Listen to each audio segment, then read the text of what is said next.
မြတ်စွာဘုရားရဲ့အဆုံးအမဆိုတာယုံကြည်ခြင်းတရားတရားမျှတာမက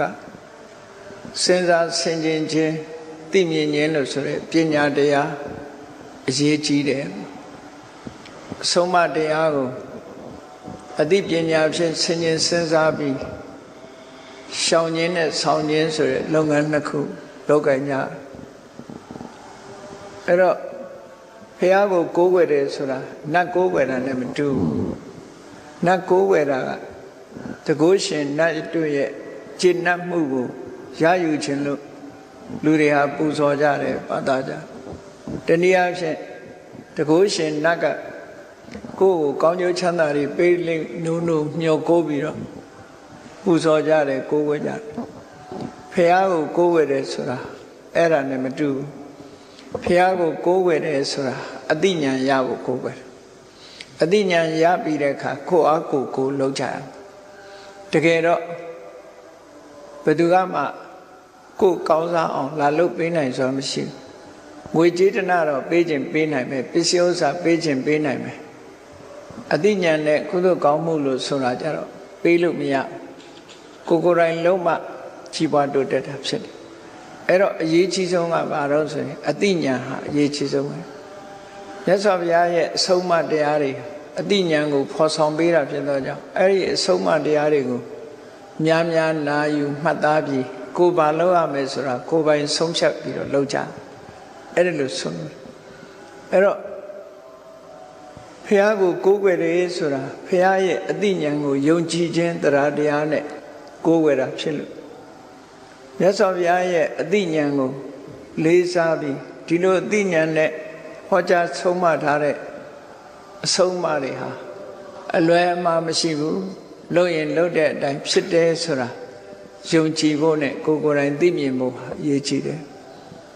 မြတ်စွာဘုရားကဟောကြားတာပိဋကတ်သုံးပုံကိုအနှစ်ချုပ်ပြီးတော့ပြောမယ်ဆိုရင်ဘာဟောလဲလို့ဆိုရင်ဘုရားရဲ့ဒေသနာတော်နှစ်ပုဒ်ပြောရမယ်ဆိုရင်မကောင်းမှုအကုသိုလ်တွေကရှောင်ကြဆိုတာဒေသနာတစ်ခုကုသိုလ်ကောင်းမှုတွေပြည့်စုံအောင်လုပ်ကြဆိုတာဒေသနာတစ်ခုပဲမြတ်စွာဘုရားရဲ့အဆုံးအမတွေကိုကြည့်လိုက်မယ်ဆိုရင်ဒီနှစ်ခုဟာအဓိကမင်္ဂလာတုတ်ကိုဟောတယ်ဆိုတဲ့နေရာမှာလဲအသေဝနာသဘာလနာပဏိတာနိသသေဝနာအသိပညာမရှိတဲ့ပုဂ္ဂိုလ်တွေရဲ့အကြံဉာဏ်တွေယူပြီးတော့သူတို့ကိုဆရာတင်ပြီးခေါင်းဆောင်ထားပြီးမလုပ်ကြနဲ့ပညာရှိတဲ့ပုဂ္ဂိုလ်တွေဘာလဆိုတာအသိဉာဏ်ကင်းမဲ့တဲ့ပုဂ္ဂိုလ်တွေသိဉာဏ်မရှိတဲ့ပုဂ္ဂိုလ်တွေအရာတင်ပြီးသူတို့စကားလိုက်နာမယ်ဆိုရင်လွယ်လွယ်မှားမှားတွေကုန်ဖြစ်တယ်ဒါကြောင့်မို့ပညာရှိတဲ့ပုဂ္ဂိုလ်ကစိကကိုယ်ွယ်သူတို့အကြံဉာဏ်ယူပြီးတော့လှုပ်ဆောင်ကြဆိုတဲ့အဓိပ္ပာယ်ကိုဆိုလိုတာဒါမှမဟုတ်မြတ်စွာဘုရားဟာဆုံးမဩဝါဒပေးရင်ပထမရှောင်ရမှာကိုဟောတယ်နောက်ထပ်လုပ်ရမှာကိုဟောတယ်ဒီနှစ်ခုပဲမိဘတွေကကိုသားသမီးကိုဆုံးမတာလဲဒီနှစ်ခုပဲမဟုတ်လားမင်းဘယ်သူနဲ့မပေါင်းနဲ့ဘယ်သူနဲ့ပေါင်းဒါမလုံးနဲ့ဟိုဟာလုံးဒါပဲပြောတာပဲအနှစ်ချုပ်လိုက်ရင်ဒါပဲရှိတယ်လောကကြီးတစ်ခုလုံးမှာမလုံးရမှာနဲ့လုံးရမှာဒီနှစ်ခုပဲရှိတယ်အဲ့ဒါကိုပဲမြတ်စွာဘုရားကဟောတာဖြစ်တယ်အဲ့ဒါကိုကိုယ်အသိဉာဏ်နဲ့စဉ်းစားပြီးတော့ရှောင်ရမှာကိုရှောင်ဖို့နဲ့လှုပ်ဆောင်ရမှာကိုလှုပ်ဆောင်ဖို့ဟာအဓိကအဲ့ဒါမှကောင်းကျိုးချမ်းသာတွေကိုရနိုင်တယ်တဲ့ဒါကြောင့်မြတ်စွာဘုရားရဲ့ဂုဏ်ကျေးဇူးတော်တွေကိုသိပြီးစိကကိုးဝယ်တဲ့ပုဂ္ဂိုလ်တိုင်းဟာမြတ်စွာဘုရားကဘာတွေကိုရှောင်ခိုင်းတယ်လဲဘာတွေကိုလှုပ်ခိုင်းတယ်လဲဆိုတာသိဖို့အရေးကြီးမြတ်စွာဘုရားကမကောင်းမှုအကုသိုလ်တွေကရှောင်ကြကုသိုလ်ကောင်းမှုတွေမိမိတဏ္ဍာမှာပြည့်စုံအောင်လုပ်ကြလို့ဆိုရယ်ဒီစကားနှစ်ခုဒေသနာတော်2ရက်ဆိုတာရှိတယ်အဲ့ဒီဒေသနာတော်2ရက်ထဲမှာရှောင်ရမှာဆိုတာတွေကတော့အလုံးသိကြတဲ့အတိုင်း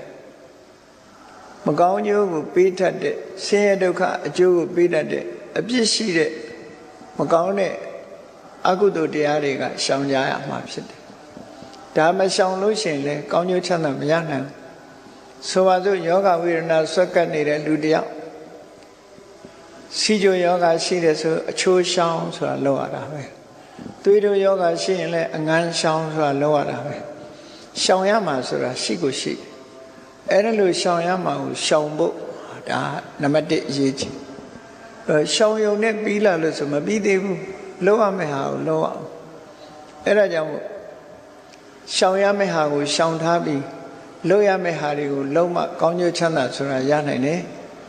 ကောင်းပြီမြတ်စွာဘုရားကလောက်ရမှာဆိုတာကိုဘာပြောတော့လို့ဆိုကုသိုလ်ကောင်းမှုတွေကိုလောက်ကြလို့ဒီလိုဆိုအခုလိုလူဘဝရလာပြီးတိတတ်တဲ့ခံယူနိုင်တဲ့အသိဉာဏ်ရှိတာအတိတ်ဘဝကကုသိုလ်ကောင်းမှုတွေလုပ်ခဲ့လို့ကုသိုလ်ကပေးထားတဲ့ဒီဘဝခန္ဓာပဲဖြစ်တယ်အဲ့ဒီကုသိုလ်ကံကပေးထားတဲ့အနေထားတစ်ခုသူဂတိဘုံလို့ခေါ်တဲ့လူဘုံနတ်ဘုံဒီဘုံတွေကိုရောက်ရှိပြီးတော့လာကြတယ်အဲ့တော့ဒီသူဂတိဘုံလို့ခေါ်တဲ့လူပြည်နတ်ပြည်ဟာဘာကြောင့်ရောက်လာတာတုံးလို့အကြောင်းတရားကိုရှာလို့ရှိရင်လှူမှုတမ်းမှုဆိုတဲ့ဒါနကောင်းမှုကိုချင်းသီလကိုထိမ့်သိမ်းဆောက်ရှောက်မှုဆိုတဲ့သီလကောင်းမှုဒါနနဲ့သီလဒီနှစ်ခုကြောင့်လူဘဝကိုရလာနော်ဒါနရဲ့သီလရဲ့ဘာဝနာရဲ့တို့သုံးမျိုးရှိတဲ့ထင်မယ်ဒါနကုသိုလ်ကြောင့်သီလကုသိုလ်ကြောင့်ဒါနကုသိုလ်ကိုအတိုင်းအတာတစ်ခုနဲ့လုပ်တယ်သီလကုသိုလ်ကိုအတိုင်းအတာတစ်ခုနဲ့လုပ်ရင်လူဘဝရောက်တယ်တာမန်လူတူဖြစ်တယ်ဒါနကုသိုလ်ကိုဆွဲဆွဲမြဲမြဲလုပ်တယ်သီလကုသိုလ်ကိုဆွဲဆွဲမြဲမြဲလုပ်တယ်ဆိုရင်လူမှအထက်တန်းကြတဲ့လူဖြစ်တယ်နတ်ပြည်ကိုရောက်နိုင်တယ်လို့ဒီလိုဆိုတယ်ဘာဝနာကုသိုလ်လုပ်တဲ့အခါကျတော့မှဗြဟ္မပြည်ကိုရောက်တယ်သမထဘာဝနာလုပ်ကိုလုပ်မှဗြဟ္မပြည်ကိုရောက်ဘဝတန်တရားထဲမှာအခုလို့သူဒီဘုံလို့ခေါ်တဲ့လူဘုံနတ်ဘုံဗြဟ္မဘုံရောက်ဖို့ဆိုတာဒီကုသိုလ်တွေရဲ့စွမ်းအားနဲ့ရောက်ကြတယ်ဒီကုသိုလ်တွေမပါဘဲမရောက်ဘူးဒါဖြင့်ဒီကုသိုလ်တွေမရှိဘဲနဲ့မြတ်စွာဘုရားကရှောင်ကြလို့ဆိုတာတွေမရှောင်လို့လုပ်နေတဲ့ပုဂ္ဂိုလ်တရားဝါတွေကလောကမှာအများကြီးရှိတယ်အဲ့ဒီအများကြီးကဘယ်ရောက်ကုန်လို့ဆိုရင်အလွန်ကျွံလုပ်တဲ့ပုဂ္ဂိုလ်တွေကငရဲကြသူတို့တော့မလုပ်ဘူးသူတို့တဲ့နည်းနည်းရောပါတယ်ဆိုရင်တိရိစ္ဆာန်ဘဝရောက်တယ်အဲ့ဒီတဲ့နည်းနည်းရောပါတာကြပြိတ္တာဘုံရောက်တယ်လို့အပေဘုံကိုရောက်ကြတာအကုသိုလ်တွေကြောင့်30ဘုံကိုကတ်တက်ပြီးတော့ပြောမယ်ဆိုလို့ရှိရင်အပေ4ဘုံဟာအကုသိုလ်တွေရဲ့ကျိုးပေးရာဌာနပဲဖြစ်တယ်အပေ4ဘုံရောက်သွားတာဟာအကြောင်းမဲ့ရောက်တာမဟုတ်ဘူးလူတွေရဲ့စိတ်ထဲနှလုံးထဲမှာအကုသိုလ်တွေလွှမ်းမိုးထားတဲ့အခါအပေဘုံရောက်သူတို့ရဲ့အနေထားတစ်ခုကိုကြည့်ပေါ့ကြားသရဝါတကောင်ရဲ့အနေထားကိုကြည့်မယ်ဆိုရင်နော်သူဟာတတ်ဖို့ဖြတ်ဖို့စားဖို့တောက်ဖို့ဒီဟာပဲသူ့စိတ်ထဲမှာရှိတယ်ရဲရဲဆက်ဆက်တတ်မယ်သူ့မှာအကျဉ်းတရားဆိုတာမရှိဘူးကရုဏာဆိုတာမရှိဘူးမေတ္တာဆိုတာမရှိဘူးဒီလိုဆိုလို့လည်းပေါ့အဲ့ဒါလိုပဲဘဝခရီးဖြတ်တန်းနေတဲ့အခါအကုသိုလ်တွေလွှမ်းမိုးနေတဲ့ပုဂ္ဂိုလ်တွေရဲ့ဒီစိတ်နှလုံးမှာလောဘတွေဒေါသတွေမောဟတွေလွှမ်းမိုးနေသည့်အတွက်ကြောင့်သူတို့ဖြစ်တဲ့ဘုံဘဝတွေကလည်းအပေဘုံမှာပဲသွားပြီးတော့ဖြစ်ကြလောဘတွေလွှမ်းမိုးထားတဲ့ပုဂ္ဂိုလ်တွေကြတော့စိတ်တာဘဝရောက်ပြီးငတ်ငတ်ပြက်ပြက်နေကြရတယ်ဒေါသတွေလွှမ်းမိုးထားတဲ့ပုဂ္ဂိုလ်တွေကြတော့ခုနအပင်ငရဲကြကြရတယ်မောဟတွေလွှမ်းမိုးထားတဲ့ပုဂ္ဂိုလ်တွေကြတော့တိရိစ္ဆာန်ဘဝရောက်သွားတယ်လို့ဒီလိုလဲဆိုထားတာရှိတယ်ပေါ့နော်အဲ့တော့အကုသိုလ်တရားတွေရဲ့လွှမ်းမိုးမှုကြောင့်မိမိတို့မြင်နေကြရတဲ့တိရိစ္ဆာန်ဘဝရောက်ပြီးတော့နေကြအဲ့ဒီဘဝတွေဟာအကြောင်းမဲ့ရောက်တာမဟုတ်ဘူးအကုသိုလ်တွေကိုမရှောင်လို့သာရောက်တာဖြစ်တယ်အေးအဲ့ဒါလိုပဲတို့တွေလူဘဝရောက်နေတာလည်းပဲအကြောင်းမဲ့ရောက်တာမဟုတ်ဘူးဒါနကောင်းမှုတွေလုပ်တယ်ဒါနကောင်းမှုလုပ်နိုင်တယ်ဆိုတာလောဘရဲ့ဆန့်ကျင်မဲ့အလောဘဆိုတာရှိလို့လုပ်ဖြစ်တာလောဘဆိုတာသိမ့်ပိုက်ထားတယ်တွေ့တာထားတယ်ငါဟာလို့ဆွဲထားတယ်အလောဘဆိုတာစွန့်လွတ်နိုင်တဲ့အနေထားတစ်ခုရှိတယ်နော်ငါဟာလို့တတ်မှတ်မထားဘဲနဲ့စွန့်လွတ်နိုင်တယ်အဲ့ဒီအလောဘရဲ့စွမ်းအားကြောင့်ဒါနကုသိုလ်လုပ်ဖြစ်တယ်တခါအဒေါသဆိုတဲ့မုန်းတိမှုကင်းပြီးတော့စိတ်နှလုံးအများရဲ့အကျိုးကို လိုလားတဲ့မေတ္တာစိတ်နှလုံးရှိဒါကြောင့်မို့လို့ဒါနကောင်းမှုလုံးနိုင်တယ်သီလလည်းစောင့်တည်နိုင်တယ်အမှန်တရားကိုသိခြင်းကြောင့်မောဟနေပါခြင်းကြောင့်ဘာဝနာကုသိုလ်လုံးတယ်ဒါကြောင့်မို့စာပေကျမ်းဂန်မှာဘယ်လိုဆိုတော့ဆိုရင်အလောဘောဒါနဟေတုလေအလောဘဆိုတဲ့တွေ့တာမှုသိမ့်ပိုက်မှုမရှိတဲ့သဘာဝတရားဟာပေးမှုကမ်းမှုဆိုတဲ့ဒါနလုပ်ဖြစ်ခြင်းရဲ့အကြောင်းတရားဖြစ်တယ်လို့ဆိုလို့အာဒေါသောသီလဟေတုမုန်းတိမှုကင်းခြင်းဆိုတဲ့မေတ္တာတရားဟာသီလစောင့်တည်ခြင်းရဲ့အကြောင်းတစ်ခုဖြစ်လာတယ်နော်အာဒေါသောသီလဟေတုအမောဟဘာဝနာဟေတုအမောဟဆိုတဲ့တရားဟာအသိပညာတွေတတိတွေတမာတိတွေပညာတွေတိုးပွားလာအောင်ကြိုးစားအထောက်ရတဲ့ဘာဝနာလုပ်ငန်းကိုလုပ်ခြင်းရဲ့အကြောင်းတစ်ခုဖြစ်တယ်လို့အဲ့ဒီအလောဘအဒေါသအမောဟဆိုတဲ့ကုသိုလ်တရားတွေကိုယင်နေဖြစ်လာပြီဆိုလို့ရှိရင်အဲ့ဒီတရားတွေရဲ့စွမ်းအားကြောင့်အလောဘဖြစ်လာပြီဆိုရင်လှမှုတမ်းမှုတွေလုပ်တယ်အဒေါသဖြစ်လာပြီဆိုရင်သီလဆောက်တည်တာတွေလုပ်လာတယ်အမောဟဖြစ်လာပြီဆိုရင်သမထကျင့်စဉ်ဝိပဿနာကျင့်စဉ်ဆိုဘာဝနာလုပ်တွေကိုလုပ်လာတယ်အဲ့ဒီလုပ်ငန်းတွေကြောင့်သူဂတိဘုံတွေဆိုတာဖြစ်ပေါ်လာအကြောင်းပဲဖြစ်တာမဟုတ်ဘူးလူဖြစ်လာတာအလောဘအဒေါသဒါနသီလကုသိုလ်ကြောင့်ဖြစ်တာဗြဟ္မာဖြစ်တာဘာဝနာကုသိုလ်ကြောင့်ဖြစ်တာလို့အဲ့ဒီလိုဖြစ်တဲ့အထဲမှာလည်းပဲဒီဒါနလုပ်တဲ့အတိုင်းအတာသီလဆောက်တည်တဲ့အတိုင်းအတာဘာဝနာကမ္မထံကျိုးပန်းအထုတ်တဲ့အတိုင်းအတာတွေရှိသူ့အတိုင်းအတာရလူတွေဟာအဆင့်မတူတာတွေတော့ရှိလာပြီပေါ့နော်အဲ့တော့အဓိကကုသိုလ်ကောင်းမှုလုပ်တယ်ဆိုတဲ့အခါမှာထက်ထက်မြက်မြက်ဆန္ဒကြီးမားတဲ့ဆန္ဒရှိသည့်အားလျော်စွာကြိုးစားတဲ့ဝိရိယရှိသည့်အားလျော်စွာကြံ့ခိုင်တဲ့စိတ်ထားကြံ့ခိုင်ပြီးအသိပညာလွှမ်းမိုးချုပ်ကိုင်ပြီးတော့လုပ်မယ်ဆိုလို့ရှိရင်အဋ္ဌိပတ်၄ပါးသို့မဟုတ်အဓိပတိတက်ပြီးတော့လုပ်တဲ့ကုသိုလ်ကောင်းမှုတွေဟာပို့ပြီးတော့လွန်ကဲကောင်းကျိုးချမ်းသာကိုပေးစေနိုင်တယ်ပေါ့ကမ္မထာအထုတ်တာဒီပင်ပျော့ညံ့တဲ့ဆန္ဒဝိရိယစိတ်ဓာတ်ပညာတို့နဲ့လုံးလို့ရှိရင်အကျိုးပေးတဲ့အခါမှာပျော့ညံ့တယ်အလယ်လက်ဆန္ဒဝိရိယတွေနဲ့လုံးလို့ရှိရင်အလယ်လက်လောက်ပဲအကျိုးပေးတယ်အထက်တန်းကြ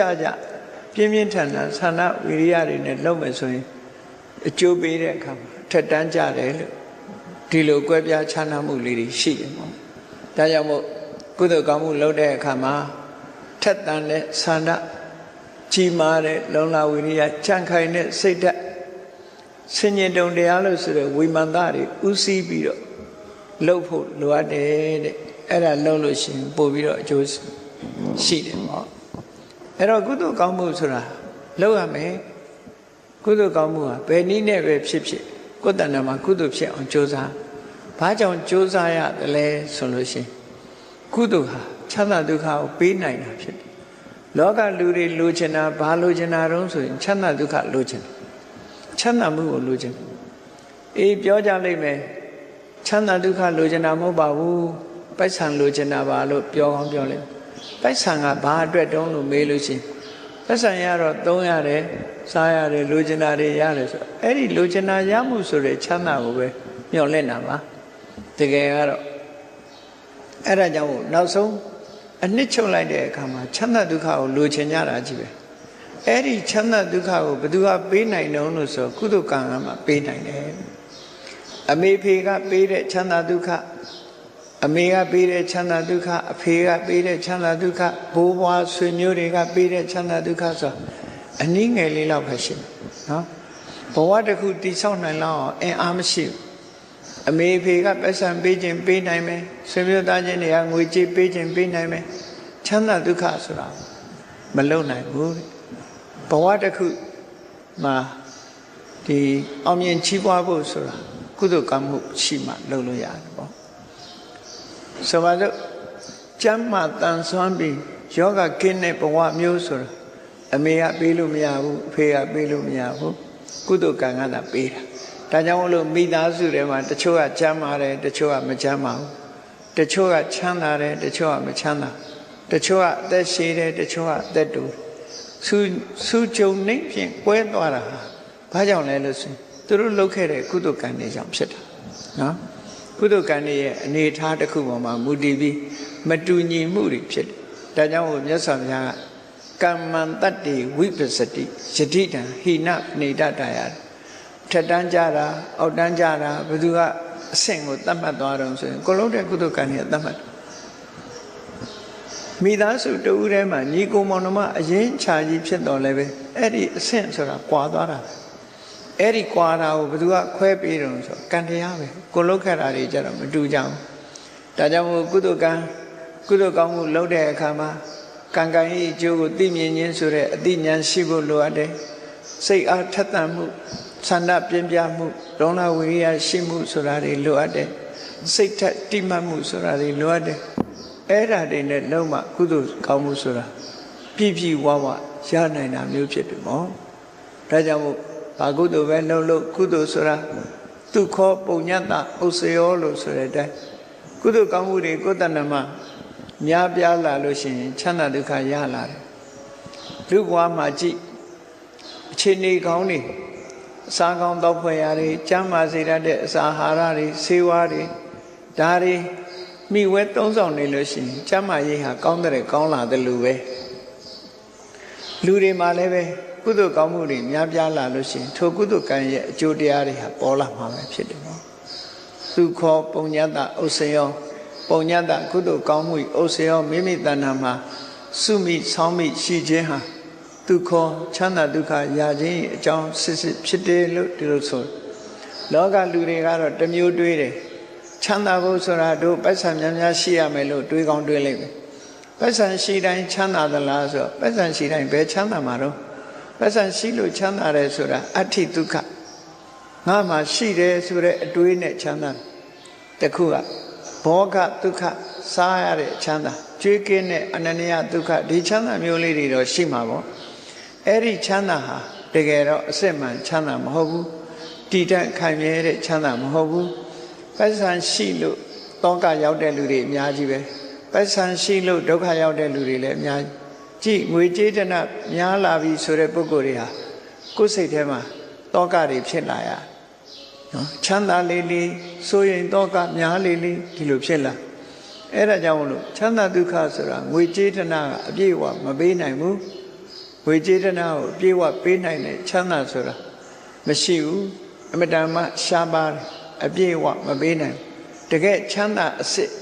တောကကင်းပြီးတော့ရနိုင်တဲ့ချမ်းသာဒုက္ခအစစ်ဆိုတာကုသိုလ်ကောင်းမှုကသာပေးနိုင်တာဖြစ်တယ်ပေါ့ကုသိုလ်ကောင်းမှုလုပ်တဲ့ပုဂ္ဂိုလ်ဟာအနဝိဇ္ဇဒုက္ခလို့ဆိုတဲ့အပြစ်ကင်းတဲ့ချမ်းသာဟာတောကမပါတဲ့ချမ်းသာစိုးရိမ်စရာမရှိတဲ့ချမ်းသာဒီဘဝမှာသာချမ်းသာတာမဟုတ်ပဲနောက်ဘဝထီအောင်ဘဝဆက်တိုင်းချမ်းသာတဲ့ချမ်းသာအစစ်ကိုပေးနိုင်တာဖြစ်တယ်ဒါကိုရည်ညွှန်းပြီးတော့မြတ်စွာဘုရားသူခောပုံညတဥစ္စယောဘဝအဆင့်ကိုမြင့်တင်ပေးတတ်လို့ပုံညလို့ဆိုရတဲ့ကုသိုလ်ကောင်းမှုကိုမိမိတဏ္ဍာမှာရအောင်စီးပူအားထုတ်ခြင်းဟာချမ်းသာဒုက္ခရခြင်းအကြောင်းဖြစ်တယ်တဲ့ဒါကြောင့်မို့မြတ်စွာဘုရားကတိုက်တွန်းတယ်ပုံညံစေပုရိသောကရိတာလူဖြစ်လာလို့ရှိရင်ကုသိုလ်ကောင်းမှုလုပ်ပါတဲ့ချမ်းသာခြင်းဘာလို့ကုသိုလ်ကောင်းမှုလုပ်ကုသိုလ်ကောင်းမှုလုပ်တယ်ဆိုတာဘယ်လိုဟာတွေကကုသိုလ်ကောင်းမှုတုံးလို့မေးလိုက်မယ်ဆိုရင်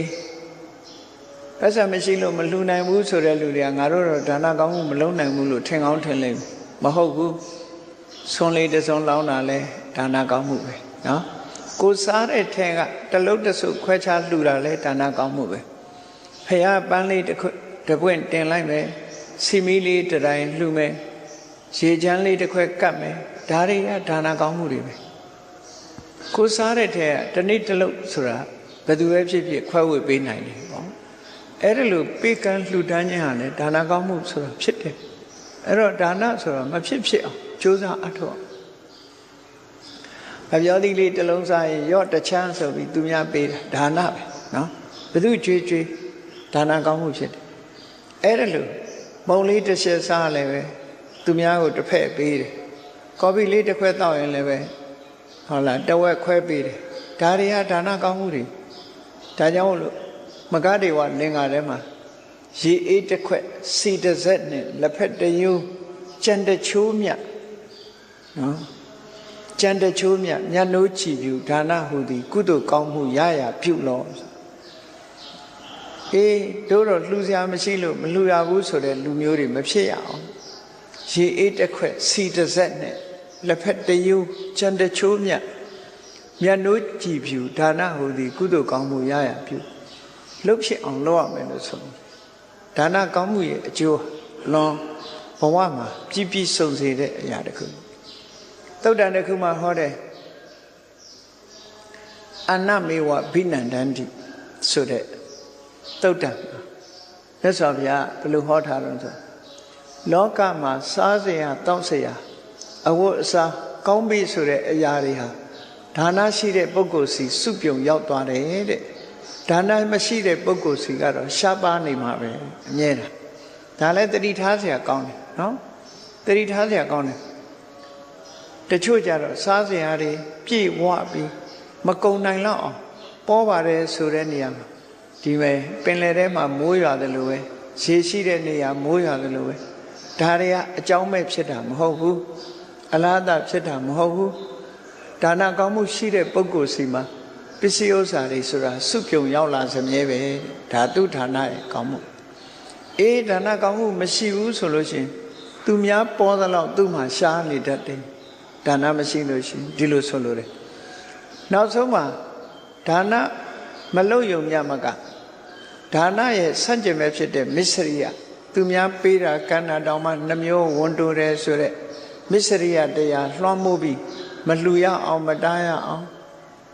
တားမြစ်ပိတ်ပင်တတ်တဲ့ပုဂ္ဂိုလ်မျိုးဆိုလို့ရှိရင်ဒီတဲ့ဆိုးတဲ့အခြေအနေတစ်ခုရောက်သွားဒီတဲ့ဆိုးတဲ့အခြေအနေတစ်ခုသူ့လက်ရောက်ရင်စားပွဲတောက်ပွဲတွေပျောက်သွားတယ်သူ့နားရောက်ရင်ကောင်းလို့ရရတွေအကုန်ပျောက်သွားတယ်အဲ့ဒါလောက်ထိအောင်မကောင်းတဲ့အကုသိုလ်ကလည်းအကျိုးပေးတတ်တယ်ပေါ့ဒါကြောင့်မို့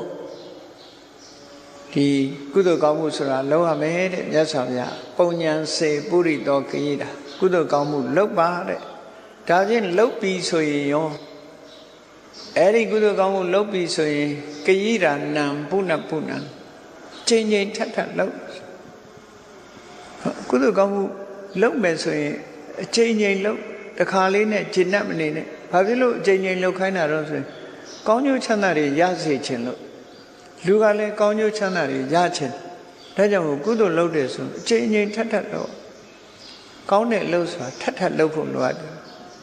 အဲ့ဒါကိုမြတ်စွာဘုရားပုံညာစေပုရိသောကိယအဲ့ဒီမှာရှေ့ပိုင်းစကားကမြတ်စွာဘုရားကတိုက်တွန်းတဲ့သဘောကုသိုလ်ကောင်းမှုကိုလုပ်ပါလုပ်ပြီးဆိုရင်လည်းအချိန်ချင်းထပ်ထပ်ပြီးတော့လုပ်ပါဒီလိုဆိုလို့နော်တစ်ချိန်တစ်ခါလည်းနဲ့မချင်တတ်ပါနဲ့လုပ်ပါကိယတာနံပုဏ္ဏပုဏ္ဏတမ္မိဆန္ဒံကိယတာကုသိုလ်ကောင်းမှုလုပ်ဖို့စိတ်ဆန္ဒကိုအမြဲမွေးထားပါလို့ဟောဒီလိုဆိုလို့စိတ်ဆန္ဒအမြဲမွေးထားအဲ့ဒါဟာအရေးကြီးတဲ့အချက်တစ်ခုလူဘဝရလာပြီဆိုရင်ကုသိုလ်လုပ်ဖို့စိတ်ကိုအမြဲတမ်းညွတ်နေရအဲ့ဒါကိုအဘိဓမ္မာကျမ်းကိုဖွင့်ဆိုတဲ့အထသာလိနိထေကထာမှာဆိုရင်လူလောကမှာကုသိုလ်ဖြစ်ဖို့ဆိုတာအလွန်ခဲရင်းနေအလွန်ခဲရင်းနေအာယုန်ကြီးကြည့်ပြီးတော့ကုသိုလ်ဖြစ်တယ်ဆိုတာဟာအမှန်တန်ကိုဒီကြီးမားတဲ့စွမ်းအားရှိတဲ့အကြောင်းတရားတွေရှိလို့ပဲအဲ့ဒီအကြောင်းတရားတွေထဲမှာဘာတွေကကုသိုလ်ဖြစ်စေတာတော့လို့ဆိုလို့ရှိရင်ကြည့်လေလောကမှာမျက်စိကမြင်တာဆိုရင်လေဒီကောင်းတာနဲ့ဆိုးတာနှစ်ခုမြင်ရတယ်နားကကြားတာလည်းကောင်းတာဆိုးတာနှစ်ခုကြားရတယ်နှာခေါင်းကအနံ့ကလည်းအကောင်းဆုံးနှစ်ခုရှိတယ်နော်လျှာကလည်းရတာလည်းအကောင်းဆုံးနှစ်ခုရှိတယ်ခန္ဓာကိုယ်ကထိတွေ့ရတာလည်းအကောင်းဆုံးနှစ်ခုရှိတယ်စိတ်ထဲကကြံစီတွေးတောတာလည်းအကောင်းဆုံးနှစ်ခုရှိအကောင်းဆိုတာနှစ်သက်မြတ်နိုးဖွယ်ရာကိုကြိုက်တဲ့အရာအဆိုးဆိုတာကိုမကြိုက်တဲ့အရာ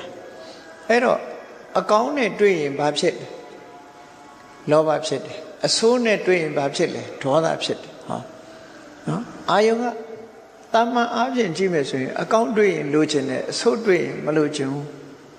ဒေါသဖြစ်တယ်အဲ့ဒီလောဘဒေါသနှစ်ခုကိုရှောင်ပြီးတော့ကုသိုလ်ဖြစ်နိုင်တယ်ဆိုတာဒီတဲ့အားကောင်းတဲ့အကြောင်းတရားတွေရှိတယ်တဲ့အဲ့ဒီအကြောင်းတရားတွေကဘာတွေတော့ဆိုကိုယ်တိုင်လေ့ကျင့်ယူအောင်အကြောင်းတရားတွေ နံပါတ်1ကဘာလို့ဆို inclination ဆိုလိုတာကကိုယ်စိတ်လေးဟာနမိတကုသိုလ်ဘက်ကိုစိတ်ညွတ်ပေးထားစိတ်ညွတ်ကြိုတင်ပြီးတော့စဉ်းစားကိုယ်စိတ်ကကုသိုလ်ဘက်ကိုညွတ်နေရညွတ်အောင်လုပ်ထားမယ်လေ့ကျင့်ရအဲ့ဒီစိတ်ညွတ်ထားခြင်းအားတယောက်စွာမျက်စိကမြင်တာပဲဖြစ်စေနားကြားတာပဲဖြစ်စေကုသိုလ်လုပ်ဖို့စိတ်ဖြစ်လာစိတ်ညွတ်နေလို့ရှိရင်နော်စိတ်ညွတ်ရမယ်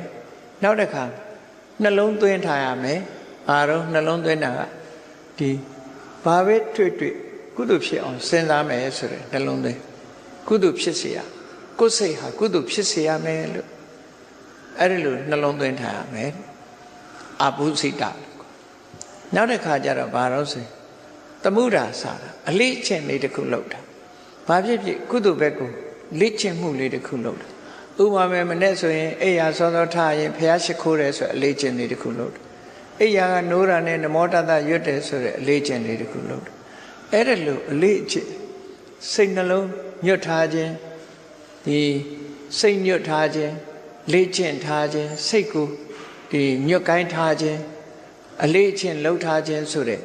ဒီသဘာဝတရားတွေဟာ